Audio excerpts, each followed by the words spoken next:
If you go on to enjoy the video, please consider hitting that like button and subscribing. It does really help me out a lot. And if you're into Funko Pops, I've just started a brand new channel dedicated to them. The link for that can be found in the description. And beat the random lottery that is FIFA points by buying the coins direct from u7buy.com. Use code TVM at checkout for a 5% discount, or if you're a new customer, get 8% discount. The link is down below. What is going on, guys? TVM here. Welcome back to a brand new video. Second of the third Brasilver review today. Paulo Otavio's turn. 5-star skills, 3-star weak foot, high attacking work rate, medium defensive. Left-footed for a left-back is, standard, let's be honest. And then 5'9", which is fine. All that sort of fits where you'd expect it to be and what you'd want, etc., so on and so forth. He does have the... he's got an average body type, but to be fair, in game, you could argue it's lean. He does feel quite agile, does look fairly agile as well. Pace-wise, 90 acceleration, 91 sprint speed, wouldn't hurt to boost that up slightly. Not massively, but, like an anchor or something would be good. Obviously, the chem style we have on him now, mid-90s for pace, boosts the defensive stats, gives him that crucial 10 strength, because on paper, this card, you do have to keep reminding yourself that it is a silver card. It's not meant to be a card that's going to compete with the best left-backs in the game.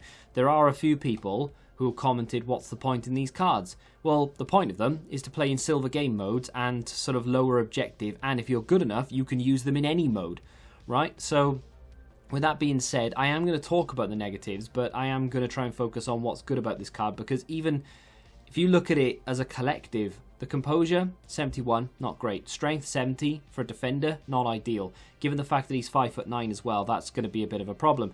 His vision isn't very good. Why does that matter? Playing the ball down the line from left back to left wing, for example, not ideal. It doesn't really work with this card because his passing isn't quite up to standard.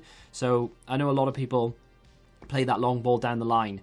You're going to find it very difficult to do, unfortunately, with this card. So a lot of people might be put off and say, well, it's not going to be anywhere near as good as my current left back. And you'd be right in saying that, because he's not meant to be. He is meant to be better than your current silver left back if you have a silver team. This objective, and as well as the other two cards in the objective, they're all going to come down to whether you play silver game modes and whether you play managerial masterpiece, and you wouldn't mind having sort of, a slightly lower rated card that is actually better than your average 83, 84 rated player. It's going to save you a lot on the rating. It's going to come down to that, whether you think it's worth it versus whether you think, he's not going to be better than your current left back regardless of who it is, right? But that's not the point here. The card has a lot of good attributes for a 74. Pace and acceleration, or acceleration and sprint speed, both in the 90s. Give him an anchor, mid-90s. Agility and balance are already in the 90s. You could give him a guardian if you want, boost that up even more. The dribbling is pretty good for a silver. The defensive stats are in the 80s, which is fine. His heading is poor, but it doesn't really matter. When is he ever going to need to head the ball? And his interceptions are deceiving. Now, I know we've boosted it with the anchor, but he does intercept an awful lot, and quite accurately as well. He can play the odd ball down the line, but it's not really that consistent, accurate, and so on and so forth. As you can see here, he gets back in, gets a block in. It's a bit of an auto block, but I do have to move him into position, and that's where the pace comes in. He's got very good stamina for a silver. I was a little bit worried when I first saw these Brasilver cards that EA were going to give them really nice stats that make them really appealing and then give them like 70 stamina. So I'm very happy that he has 88, which has come up a whopping 19, because if they'd only boosted it by 10, he'd have 79. That would be almost unusable for a fullback. And I say a fullback, I actually use him as a wing back in this game, or in these clips, most of the clips. We do switch into a 4-1-2-2 every now and again, but 5-3-2 with Otavio overlapping on that left-hand side. He's very good on the ball. His close control and dribbling, considering how low it actually is on paper, is actually quite good. Didn't really have any problems with him. Like, even the lower stats, the strength and the composure, it didn't really come into play. It wasn't like, oh god, this card is awful, or I wish this card had better this because he's not quite good at doing this, that, and the other. It was a solid performance. And of course, in this set of clips, or rather in this sort of set of this session, if you will, I was reviewing Dalbert, Andre, and Otavio. So I'm reviewing 3 cards. Now, that means that the emphasis isn't all put on Otavio, but that's kind of a good thing. Because obviously most of you, the majority of you, 99% of you won't know what it's like to actually go out and review a card for a video. So let me try and talk you through it. The process is essentially when I'm reviewing one player in a team, I will more than likely force the ball to them in certain situations. Look at this for a turn. Certain situations I will force the ball to that particular player just to get a feel for him. It's not to try and force the clips or anything. It's just for me and to try and get a sort of better understanding of what he's good at, what he's bad at, etc.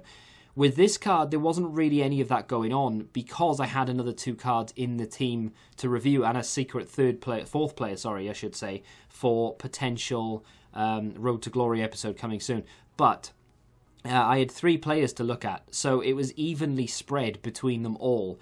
And in that instance, rather than me forcing the ball to him constantly and me noticing every single mistake he makes, it's more of a natural thing to review more than one player in the team, because then that way you're sort of split between 2, 3, 4 players, however many you're reviewing in the same squad. So what I'm trying to get at is I didn't really notice once him make a mistake and me go, right, that's down to him not being good enough, because we are playing in rivals. We are up against your Varans, your Gomez's, your Van Dijks and so on. So you are playing against some of the best players in the game, or most overpowered players in the game. Some Foot Birthday Hermosos in there as well. So some really good defenders and attackers alike. So when you're bombing up that left-hand side and you're coming up against these defenders, he can still take them on. His dribbling is still good enough. His pace is good enough.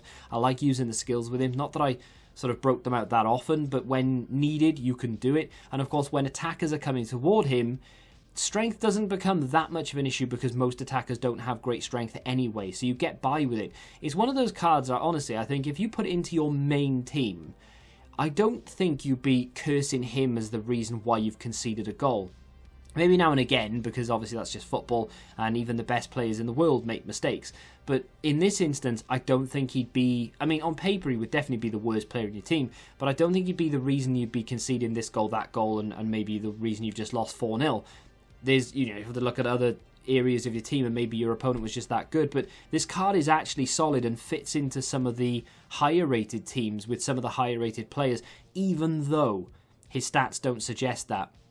Playing the ball up the line, not ideal. Composure, sometimes when performing the skills, not quite there. His defensive work rate for the formation that we were playing, I wish it was high, but then that means that maybe his stamina needed to be a little bit higher as well, so it's kind of okay the way that it is. Very good for attacking, definitely. And then, of course, his strength, yeah, I'd like it to be higher, but it didn't really come into play that often. This is actually a very solid card for the time needed to put in for it. So that's just my opinion. Let me know what you think in the comments section down below, and whether you're going to complete this or whether you have done and whether you've used him. If you have enjoyed the video, hit the like button, subscribe to the channel, and until the next time, goodbye.